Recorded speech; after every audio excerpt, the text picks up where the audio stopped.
An Instigator of Sorts by Jeremy Void.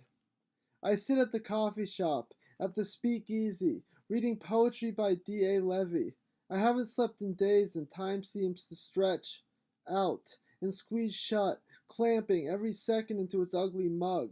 I'm lost in a world run by sadists, people who make me sick. I'm lost in a society run by pricks and I can't get away. I grew up alone. I was alone. I came out of the womb alone. I was naked and gooey with my mother's entrails stuck to my skin like slime. And I stared up at the doctor. I still remember every minute of this, like it happened just yesterday. I stared up at him, stuck out my tongue and flipped him off. He lifted me up by my feet so that I was suspended upside down and gave me a wailing on my behind. 1, 2, 3, whack, whack, whack.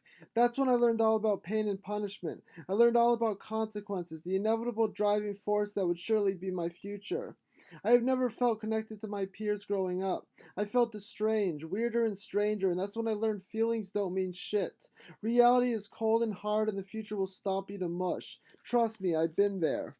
I grew up in Boston, an instigator of sorts, always starting things and never finishing them, leaving that up to my mass followers, the ones I didn't have. But it was a tiring life, being the instigator, because just for once I wanted to know what it felt like to follow and be a sheep.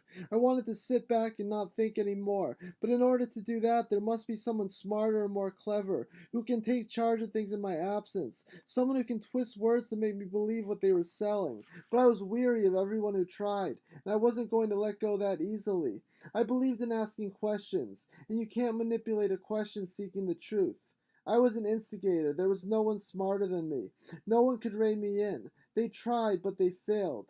In one of the high schools I went to, the history teacher was a hardcore Republican teaching the class a biased brand of ethics. Ethics I did not stand for. But my entire class, they just nodded and said yep. They believed and agreed and said, okay, where do I sign up?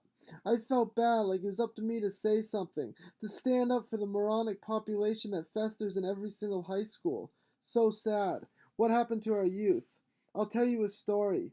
Our youth who were the future were watered down by mass commercialism, brainlessness, thinking it's cool to be stupid, and this led to stupidity. And our youth who were the future grew up to be stupid adults who think stupidity is cool, so they teach it to the new youth who are the future.